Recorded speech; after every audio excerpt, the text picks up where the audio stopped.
Are you happy? Even sort of okay? Or do you want to disable? You can verify all I talk of with just one drink. I am no scientist. I want to clarify, I am not a psychologist, scientist, or anything near. I am simply a severe trauma survivor addicted to research. You may disagree and find some controversial statements if you are a scientist. For the layman, I consider it is possible to learn from my non-technical style. Acceptance. This goes along with growing accustomed to my new reality, which is where I stand out. I was never going to accept disability. It was as if a dark shadow was cast over my healthy life. I was told to rely on my wheelchair when I left hospital.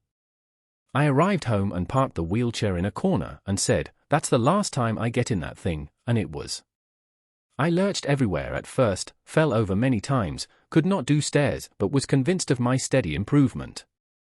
I still have a disability today, but will not stop. After 20 years of physical and mental recovery, I cannot accept people treating me as I was treated in the early days.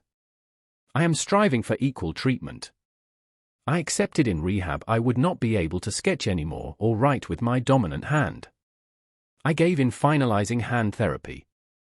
For a lazy guy, I worked hard. With quick results, I took many shortcuts, but I used my impairments to deliver my messages. Hobbling back and forth in front of a hall of students is a highly visible way of delivering my anti-drink driving lesson. I am very lucky. Expectation. A good in, good out, no matter who the expectation is from. Teachers were told names of students and falsely told they were particularly gifted. The end-of-year test showed that just the expectation of the teacher made these average students perform better than the rest by 15 to 27 more IQ points. Expectations can influence. If you expect your sibling to behave irrational or childish, then they more likely will. If you expect them to show maturity, without needing to tell them, will notice a difference. This goes for a variety of situations. Expect your teen to lose, and they are more likely to. Expect to pass an exam, interview, or driving test, and without doubt expectation will have an influence. I was so sure of myself when young, that I went to job interviews little prepared, but was absolutely convinced that I would get the job that I hardly ever got turned down.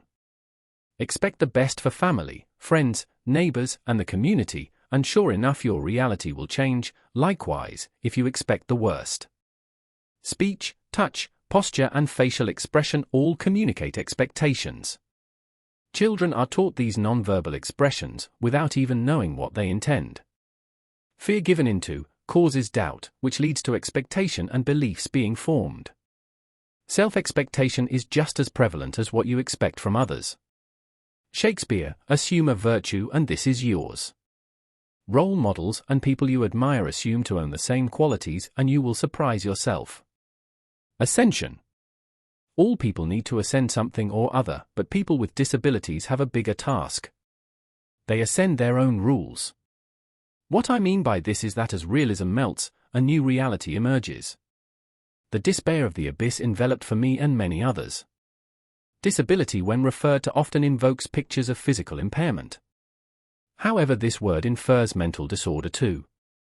This makes any ascension of the basic emotions even more difficult. The assistance often hidden from view can range from ancient Greek philosophy to drug therapies. I only required drugs after rehab. Different effects are hinted at throughout. Recovery is a deeply personal process of change.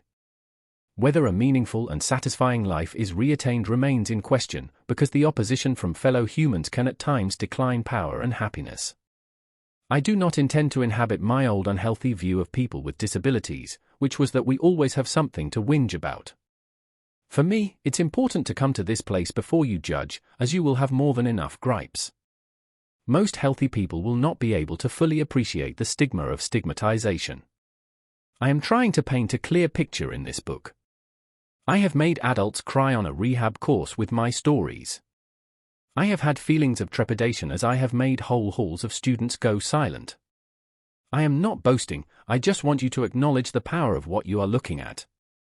Just like I was accustomed to driving after I had been drinking, I had to grow accustomed to lots of vulgar abnormalities, looks of pity or disgust, people taking a wide berth past me, assumptions I was born with disability and must be stupid or deaf. Alongside any adult, it was assumed that I was with a carer. When buying anything, CDS were pathetic, they thought, because I had a disability. I had nothing better to do with my money. An innocent comment to the cashier in a supermarket caused confusion and closure because I stuttered this out. I grew accustomed to my body not doing as I intended, that is, until the final straight after a long hobble. Suddenly, my steps started flowing smoothly. This is why I always had the belief that I would get better. Also, I had to get used to passing items such as bedsheets to my affected arm with my good hand, because I could not reach far enough with my tense arm. It used to take about 20 minutes to make a fresh bed, and a very long time tedious to hang the washing one-handed. I did much one-handed with my non-dominant hand. Now my dominant, most utilized hand is my non-dominant side. I was ambidextrous for a bit after hand therapy, but improvements and writing takes too long with my affected side. So, I started utilizing my non-dominant side more. Until you are physically challenged, you really don't think until every little maneuver is restricted. Try doing absolutely everything one-handed with your non-dominant side, from opening bottles to cutting up your dinner, to writing. You start regarding living differently. Have the means, and the meaning, keep this intact. I wouldn't drink and drive, discriminate or judge, unless you want a taste of experiencing real suffering of life. This material will help many arenas, plus assist in remaining satisfied with your lot. I am not proposing I have had the worst, but bad enough. You don't want to test my claims, do you? Instead, I hope these words will implant and resonate action for avoidance or betterment. I told you, many arenas.